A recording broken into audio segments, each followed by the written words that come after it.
Please welcome. Okay, so the problem statement, the first one was loss of psychological meanings that affect the identity of place and interfere with the level of emotional attachment to it is, and also lack of community involvement which may lead to social dysfunction and cultural emptiness. The research goal was to aim to present a study of the social impact of the urban riverfront park to the community. Okay, I have three objectives for this research. The first one was to discuss the potentiality of the for recreation in urban area by developing its riverfront. The second one was to examine how a city's riverside is integrated into the city's local economy and social cultural activities. The last one was to identify the characteristic of successful riverfront revitalization strategies in urban areas. During this research, the question that I come up was what the importance of psychological meanings to define identity and sense of belonging in place.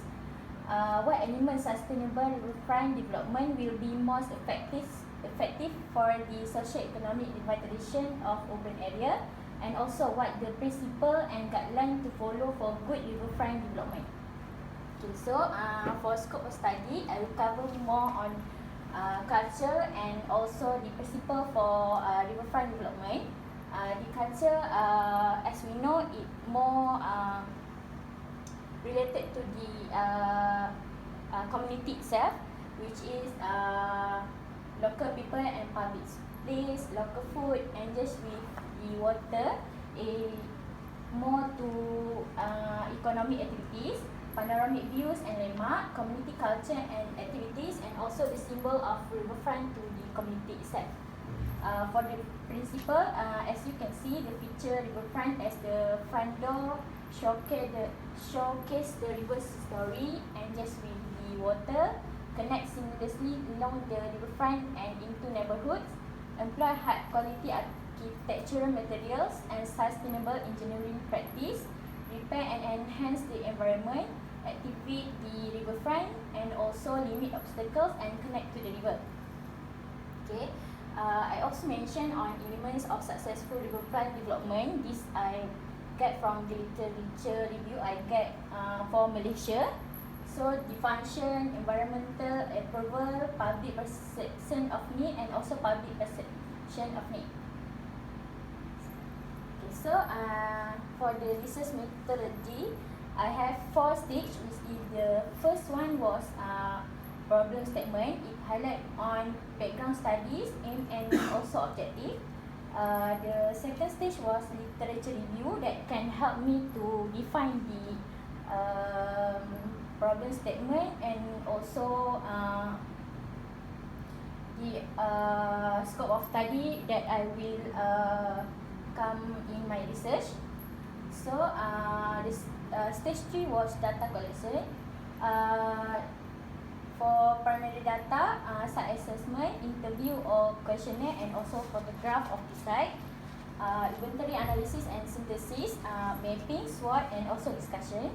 So for secondary data, I get it from Google Maps to define the site that suitable for this research, and also get the RTD from the authority, which is for my site selection, I get it from Majlis Pembandaran Temelloh, and also doing the case study. So the significance of study was this research address pressing community health and well-being and being highlighted the locality through riverfront development. The expected outcome during this research, I have 3, which is identify, design, and guidelines. The first one, I will be able to identify and exploring the potential of riverfront design in promoting community locality based on design. The second one, based on design, I will be able define a good riverfront park community that support SDGs, which is SDGs 11, 14, and 15. And the last one, this research will be a guideline to me to design a good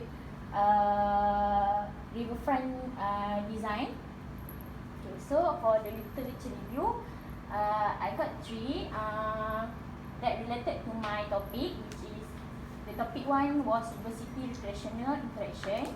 The second one was for principle for sustainable riverfront development for Malaysia, and also revitalization of an urban riverfront to revitalize the socio-economic condition of Springfield. The most article that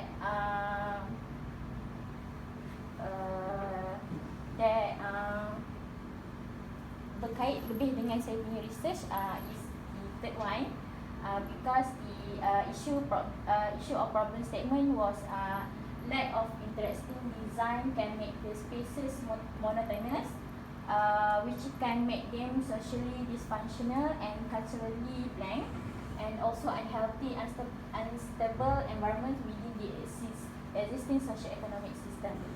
So for this section, I choose Temelloh because we know it was center point of Peninsula Malaysia, and it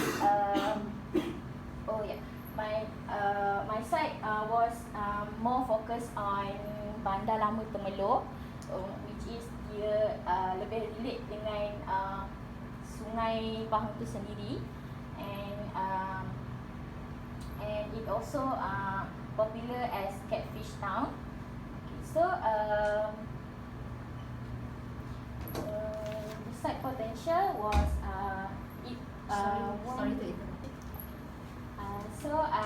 Site potential, as I can see for this site, was it was one of the main attraction in Temelloh, since it was pekan lama yang promote the locality of the city, with which dia more kepada social economic activities, and also it have public community green space or river corridor yang baik.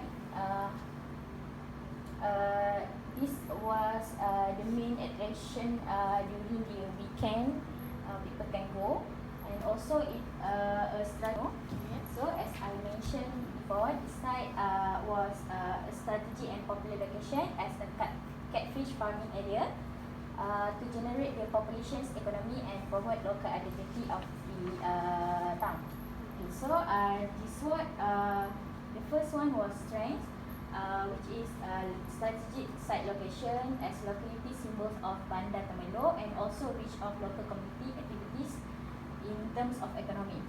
The weakness was safety issue, since the public park near the riverfront was near main road, which is very high traffic issues, and lack of proper sustainable riverfront design to promote well-being, and also lack of proper parking area. The opportunities for this site was improving riverfront beautification and landscape that enhance well-being, and also revitalize the riverfront landscape design as community public space that promote their own locality. So the threat was environmental pollution and flooding, and also lost cultural and locality values. So for the case study, I have 2, which is Riverfront Park, Taman Esplanade Kuantan, and also Sungai Melayu Johor. For the reference study was Sabarmati Riverfront, Ahmedabad, India. So I think that's all from me.